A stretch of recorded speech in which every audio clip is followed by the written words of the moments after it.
ጌታዬ ከራሴ አላቀኝ ለራሴ ጥሩ ጌታ ጥሩ ባሪያ ልሆን አልቻልኩም ጥሩ ጌታ ልሆን አልቻልኩም ጥሩ መሪ ልሆን አልቻልኩም ለራሴ ሰውነት ለገዛ ሰውነት ጥሩ እረኛ ልሆን አልቻልኩም የገዛ ህይወቴን ለማስተካከል እንኳን በትክክል እየኖርኩ አይደለም ስንፍና ይዞኛል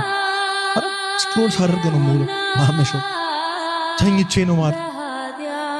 መትጋት አቅቶኛል ለራሴ ህይወት እንኳን ስለዚህ ከራሴ ምን በለኝ አላቀ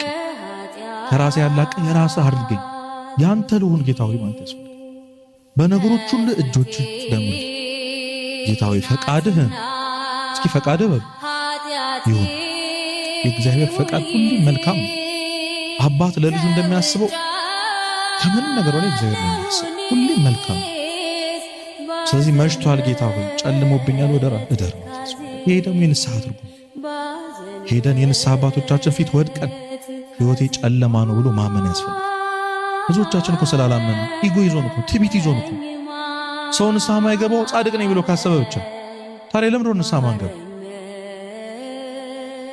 እንደ መሸ ካላወቀ አንድ ሰው ለምን አይገባ መሽቷል ነገሮች ጨልመዋል ሞት ነው የሚሸጥ ራስህን አጥፋ ነው የሚለው ስለዚህ በዚህ ዘመን ስለዚህ ጨልመዋል እኔ ምንም ተስፋ የለኝም እግዚአብሔር የሚታየኝ ተስፋ የለም ወደፊት እንደዚህ አይነት ሰው ሆናለሁ ብዬ የማስበው ነገር የለም በራሴ ተስፋ ቆርጫለሁ በእናት አባቴ ተስፋ ቆርጫለሁ በሰው ተስፋ ቆርጫለሁ ጌታዬ በጣም ያሳዝነው በአንተም ተስፋ ቆርጫለሁ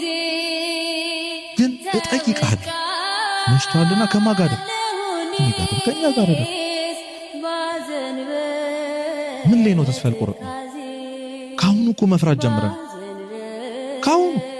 ነገሮች ድብልቅልቅ ሲሉ ወይኔ እንዴት ነው የምንኖረው ተምረን ሳንጨርስ ገና ስለ ስራ እናስባለን ሳናገባ ስለ ልጅ እናስባለን ከቤት ተከራይተን ሳንወጣ ስለ ቤት ኪራይ ስለ አስቤዛ እናስባለን ሁሉን ነገር እኛ ማድረግ እንዳለብን እየተሰማን ከብዶን ቁጭ ብለን አያስፈራም ጊዜው ያስፈራል የፈራነው እግዚአብሔር አብሮን ስላላስጠጋን በጨለመው በፈራው ልባችን ውስጥ እግዚአብሔርን ስላላስገባው ሰው እግዚአብሔር ካለው ሁሉ ስላለ እግዚአብሔርን ያዘ ምንም ስለማይፈራ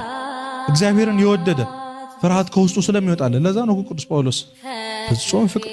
ፍርሃትን አውጥቶ ይጠላል እግዚአብሔርን የሚወድ ሰው